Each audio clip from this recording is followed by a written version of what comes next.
For those who don't know me, I'm Edward McNair, and I'm the Executive Director of NANOG. And I'm going to be addressing and talking about some of the things we're doing in the organization which is kind of outside of the realm of the program. Steve and Kat will be coming behind me, and they're going to be talking about some of the areas specific to the program itself. Now, one thing that we do hopefully want from this is to make it a little more kind of interactive. We're trying to communicate to you what we're doing as an organization, what our strategy, where we're going in the future, and so this is kind of a part of that. So this is part of our commitment to transparency, openness, and helping to promote and expand the community. So I want to first start out talking about our outreach events. Outreach has been kind of a big part of what I've wanted to do as an executive director. I kind of in some ways see myself as partially an evangelist for the organization, and I'm trying to make it grow and get more people engaged within our community for the benefit not just for us, but also for the industry as a whole. So I've had the pleasure of doing a couple of, these are events that have happened since I last saw you at the last meeting. So first up is I had the pleasure of attending the Indigenous Community Summit in Hilo, Hawaii. It was put on by ISOC, and it was a great opportunity to be a part of that and to see what's going on. Now, before we wondered, okay, I was in Hilo, Hawaii, I never even set foot on the beach. I flew in one day, there for the conference for 2 days, flew right out, but I had an incredible experience. It was held at a university there in Hilo, and it is the largest, or actually say the only indigenous language school in the continental United States, or not, sorry, in United States. And there they focused on about building community and the relationships and advocacy for people in indigenous communities. The connectivity that we take advantage of in our daily lives is sorely missing. And it was a wonderful opportunity to hear people from all over North America talking about the challenges, the successes, the tribulations they went through in getting internet access within their communities. It also gave me an opportunity to share about NANOG's mission of education and community, to promote NANOG's vast library of online content, to encourage enrollment in our mailing list where so much information can be had, in addition to discuss the education and community value of our NANOG conferences. NANOG University. This is something that's near and dear to my heart, and that is getting university engagement into what we do as an organization. If you look throughout our industry, you'll find that there's a huge deficit. Organizations are trying to find more people to employ, and we're in stiff competition with other areas in technology. So part of what I myself do and volunteers in the organization, we're there trying to evangelize our industry, the opportunities, and talk about what we do. So I had the wonderful privilege of joining several of our community, Kat, not this Kat from Microsoft, and also Eddie and others, Crossy, in delivering our first NANOG University tour. We went to 3 schools, 3 days, and we saw about 180 plus students. University of Illinois, Urbana-Champaign, Purdue, Ball State. Here's an example of the agenda that we had done during the conference. It was a raving success. The students loved it, they were engaged. As I was sharing with the PC earlier this morning, for most of you in this room, you guys have been in the industry for a while and you're a little bit jaded. You're looking for in a talk, what are the little pearls I can find that really kind of matter to me? For these students, they're new to the subjects. A lot of them weren't even in fields of technology, but to see how engaged they were into the process, how hungry they were to know more, and how we saw people shifting and saying, well, I could see myself within a career in this industry. So it was a wonderful privilege to be able to get in front of young minds and to encourage them and to see what are the opportunities they have within our industry. Montgomery Outreach. So there's a gentleman by the name of Marcus who's a part of our community who's from Montgomery. For first time as executive director, he came up to me and said, hey, in Montgomery, we'd really love to have you come and talk to us. Okay, yeah, I'll see what we can do.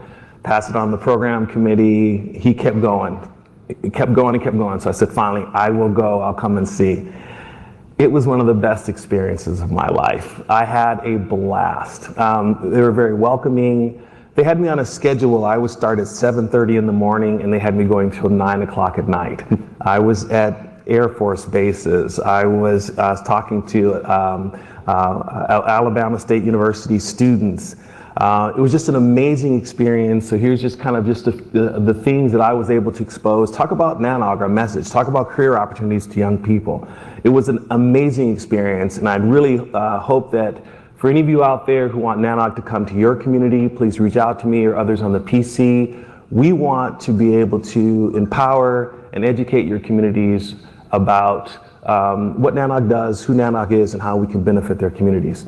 Now, there's one particular instant that I have. I was at the Valiant Academy, and the Valiant Academy is a nonprofit private academy that is tuition free to students. They reach out to students who come from, difficult situations and try to turn their lives around. And sometimes when you're presenting to a group of people, you have these moments where someone comes out and does something special for you. That young man with the circle in red, he asked me a question. And I used to teach for quite a while, and occasionally a student will present something to you that kind of turns your head upside down. And I was talking about my career, my background, what I'd done to get where I is. And he asked me this question.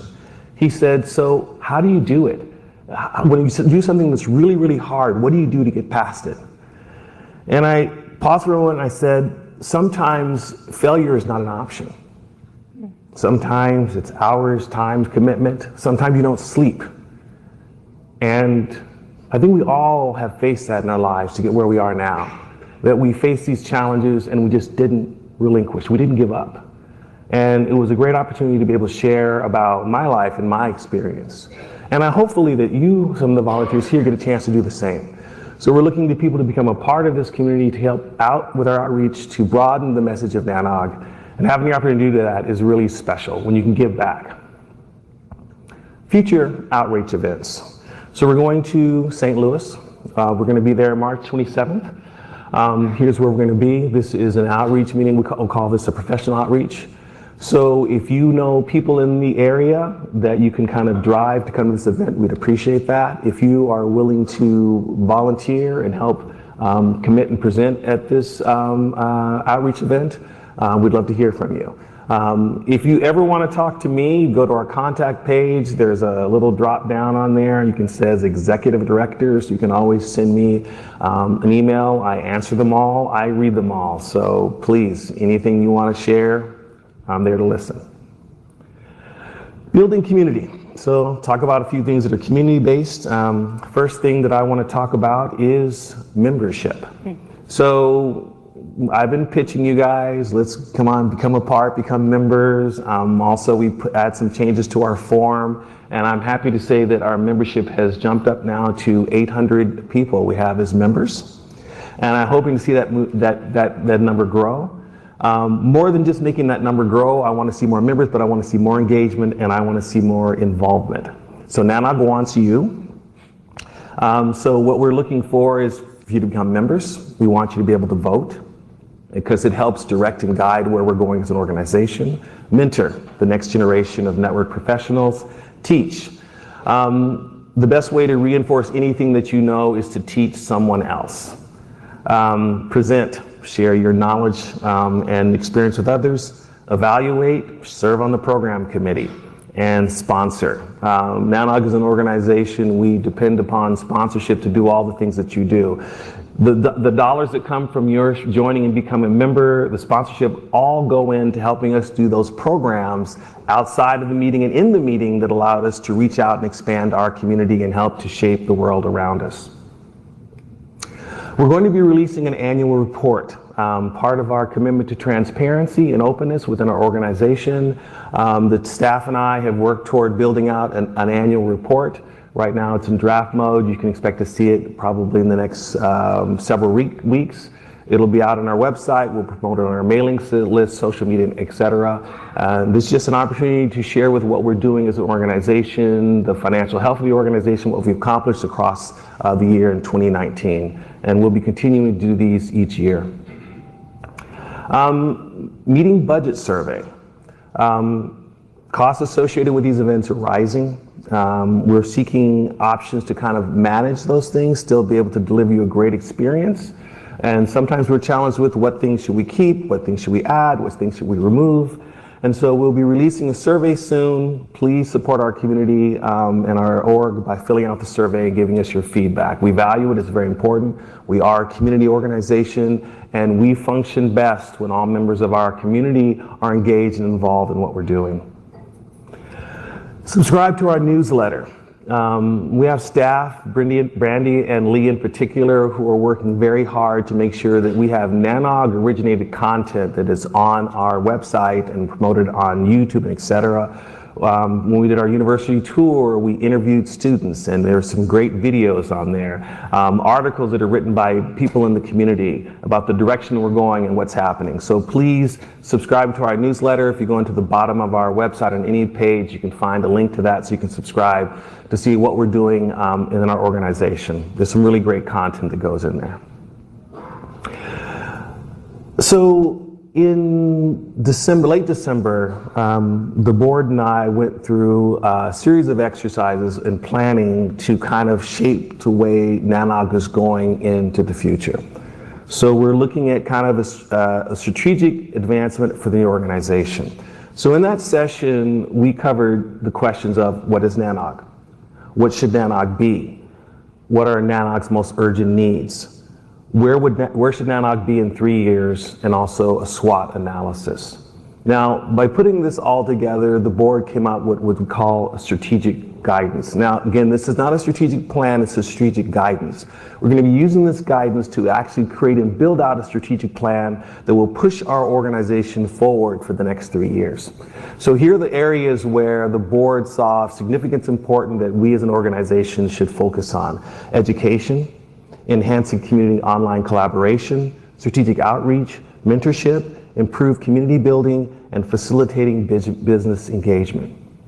So as I dig into each one of those things, education. So the direct guidance that I received from the board is to form an education committee to investigate investigate the following areas for board consideration. Structured online, I'm human. Structured online education, training and education outside of our conferences. That would be, for example, NANOG University. Vendor-neutral certification, non-technical professional development programs, content development in collaboration with the program. Now, this does not mean that we are going to actually be able to accomplish all these goals. These are kind of some high-level ideas for these committees to address. There are proposals that are going to be built and put together by these committees that will be submitted to the board for consideration. Enhancing community online collaboration. Here the guidance is staff will research and present proposals for the board for consideration. A knowledge base for networking professionals. Modern online forums. Again, this is not to replace our existing forums and communities, but this is to enhance those to kind of attract a younger generation.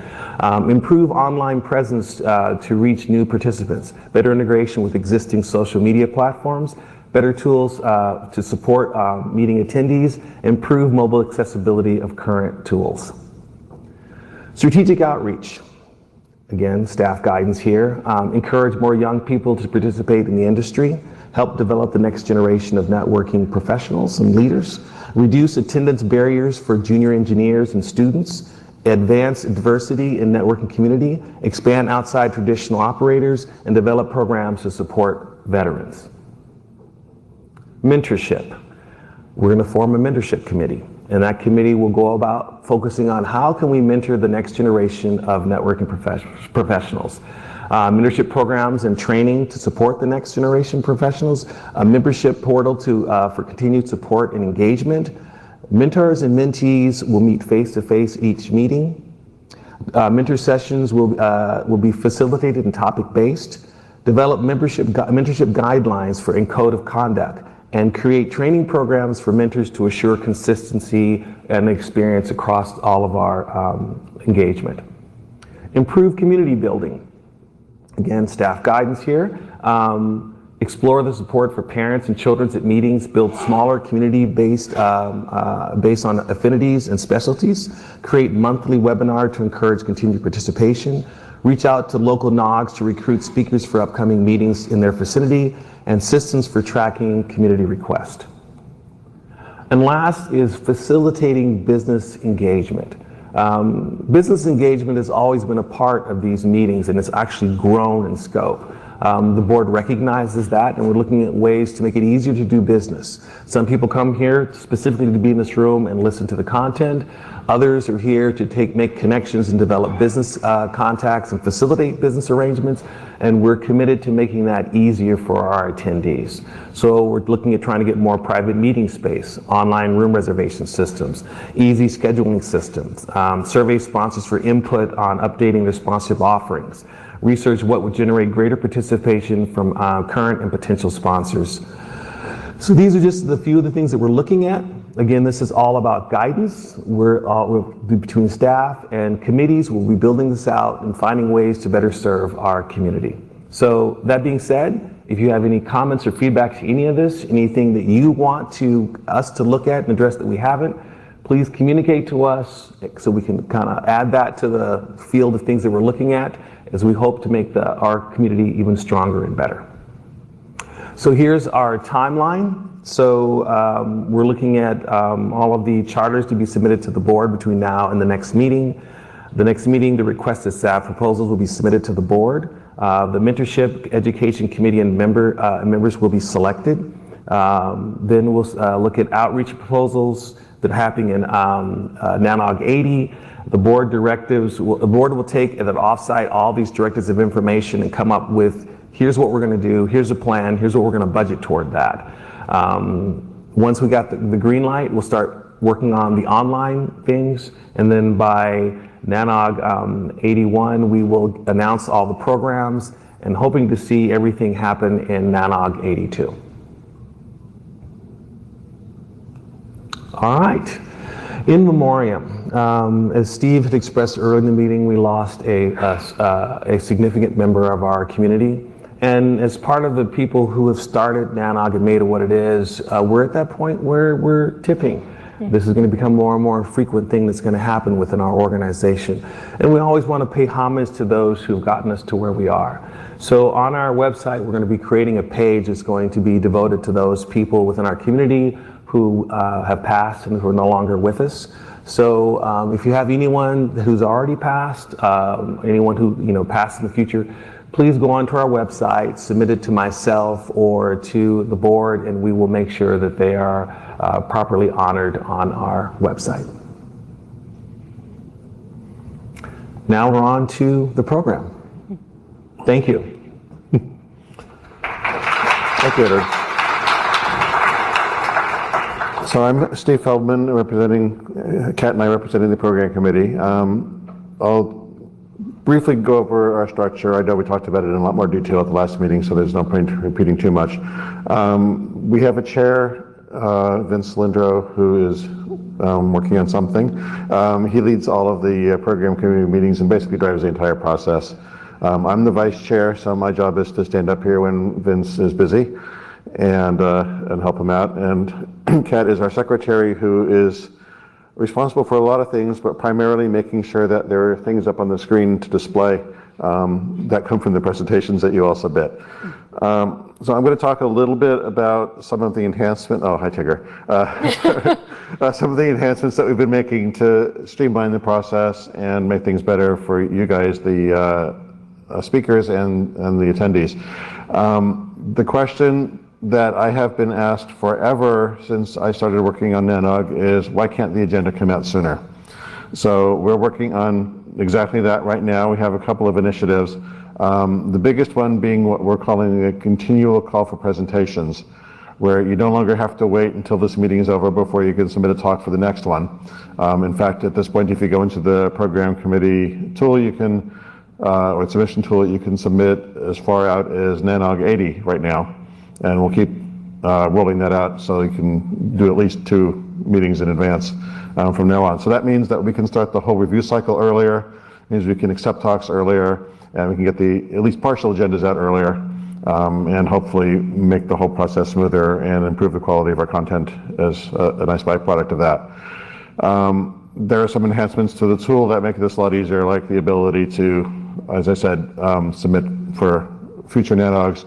And also we now have the ability to take a talk that was submitted for this NANOG, and if, for example, we had a lot of these, they came in past the deadline, we could just switch them to be in early consideration for the next NANOG and get a head start that way. So making the process smoother for everybody, we hope. The other thing that we're doing new this time, and it's almost too late for that, but we have a program committee help desk out in the lobby area. I think it's only staffed until 10 o'clock this morning, but feel free to go out there. There should be somebody out there to answer any questions you might have about the submission process, if you're interested in submitting something and want some advice, if you're interested in serving on the program committee, although it's too late for this year's cycle, maybe start thinking early about being a candidate next year. So that's it. Kat, I think we'll talk a bit more about the submission process and what we're doing to improve that in more detail. And oh, here's the clicker, and I think the next slide has the wheel on it. There we go. So as Steve mentioned, we're working on this continual call for presentations where you no longer have to wait until a few weeks after to begin. So even if you won't be here in June, but you can come to October and you've got a great idea, you can put that in now and start working with someone. So once we begin receiving proposals, the first thing that we do is we assign a shepherd from the program committee who will guide you through the whole process. So that is someone who's going to be one-on-one with you. They're going to review your slides, give you initial feedback before you ever get put in through voting to the rest of the committee. And yes, even if you're submitting for 2 NANOGs out, we'll still start working with you now to hone those presentations and make them ready to go and have a chance of succeeding in voting and getting into the agenda.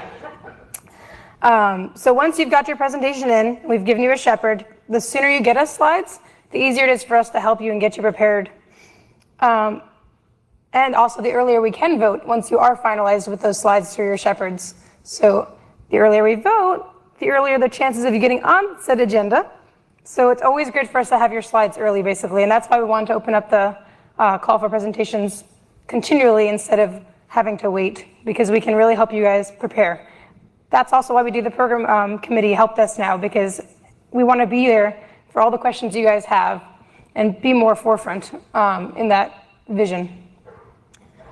That said, as secretary, I must remind you that slides do have deadlines. If your slides come in too late, unfortunately, then I can't help you anymore, because we can't vote on something if the slides aren't finalized, they're not there. So it really does matter that you get those slides in before the deadlines. We need to see them early, we need to help you through them, and then we need to vote in time. Once we've got all the slides finalized, everything's been voted on, that's when we try to get the agenda published. So the sooner we get everybody's the sooner we get everybody's slides and submissions in, the sooner we can publish an agenda for the rest of the community, so you can start going to your bosses and saying, hey, there's these great talks coming up, can I please go to the next NANOG? And then the circle's a little outdated now because conference begins and we no longer have that call for proposals restarting. It's just always open now. But yeah, so I hope that explains the general process to you. Just get slides in early, we'll work with you, and we'll help you get through the process. Oh yes, so we do value your feedback, and this PC tool has been really great in helping us do just that by having multiple NANOGs submitted. But we do recognize the PC tool is new. It is not the same one we've used for many years, so feedback is very welcomed for us and for the developers who've been working on the tool for us. They're a great team. So please let us know if you go to upload something that doesn't quite work as you expected, you're not sure where to find something on the tool, please send that feedback in, because we want it to work for you guys as well as for us. And the more feedback we get on that, the better we can make the tool for everybody. Yeah, so. I have one other thing I wanted to mention, I meant to do earlier. Could the other program committee members in the room please stand up? If there are any, I guess they're all getting coffee. But I did want to mention that Kat and I are part of the PC leadership, which means that we help herd the process, but the real work is done by the committee members. They spend a lot of time reviewing, shepherding, and making sure that we have stuff to listen to during the rest of the conference. So please thank them when you see them. Mm-hmm. Oh, and one last thing. We'd like to take a moment, if anyone have any question about either the organization or the program, that we'd be happy to answer. So the mics are open, and if any of you have any questions or anything you'd like to ask, please do. Yes. Bill? Just a quick thought. Do you have any questions for us, the broader membership, any questions that you think you'd like to get, like a straw survey of hands up? What are the questions that you'd like to ask this group? Ooh. Ooh. I'm going to do that next time. I've got a bunch of them rattling through my head, but yes, I will use that as a forum to get a show of hands, because that's a good thing to do. Thank you for that. Yeah, I actually have one that I'd like to see. We can't spend the time here because we only have 4 minutes left. But one of the things I'd like to see reflected on the survey is, how do you feel the level of the material, or the mix of levels of material, beginner, intermediate, advanced? Is there enough to keep everybody engaged and keep bringing in new people while still keeping us graybeards interested? So deciding on the right mix of presentations to accept is key to us. Mm-hmm. Tony. Tony Tauber, Comcast. I was on the PC in earlier years, and I think you touched on it, but hopefully this is still correct. But to reiterate to people, like the slides, like the program committee can't really evaluate something without slides. Like, Correct. Like people, I know people would come to us and they'd say, "Oh, I put in an abstract and I'm waiting to hear if you're going to accept it, and then I'll do the slides," and that can't work. Yeah. I mean, according to the process that I remembered, because you need to know like the level and the detail and all. That's they don't have to be totally finalized, but they have to be something with some serious meat so that the program committee can assess them. Otherwise, they just can't. So if you're in that way of thinking, you have to actually get to the slides, right? Yeah, and I would say it's almost a flip. Give us the slides and the abstract could come later. Yeah. Right, yeah. Because the abstract ultimately ends up being more for what we're going to publish on the agenda page. Right. But like you said, the slides are paramount. We need to look at those and really understand what you're trying to present, so we can help you through those. Okay. So I do have a question. How do you guys feel about, especially those who this is your first time attending a NANOG meeting, did you feel welcome? Did you feel like it was a good, comfortable place to be? Yes. Do you feel welcome? Good. Yeah, show of hands. So those who are new, who come here the first time, hands up. How many of your experience was good? Okay. Nice. Are you going to come back? Okay. Raise your hand if you're going to come back. That's a better question. Yeah, there we go. Thank you. And if anything you guys need, if you have a bad experience, anything happens here you don't like, or even positive or negative, I'm always available. I check my emails all the time, so if something happens, let me know. Thanks. I would like to mention something else about the discussion around slides. Slides are not required to submit your ideas for lightning talks. It is really just meant to be a crazy idea you had, so submit those. You can get the slides in by the morning of the day you're going to present the lightning talk if you're accepted. But don't think you have to have a bunch of slides prepared just because you want to do a lightning talk. You need to be prepared to create slides for me, but they're not required for that submission process at least. So. All right. Well, thank you all for attending NANOG and for giving us a little bit of your time. Appreciate it. Thank you.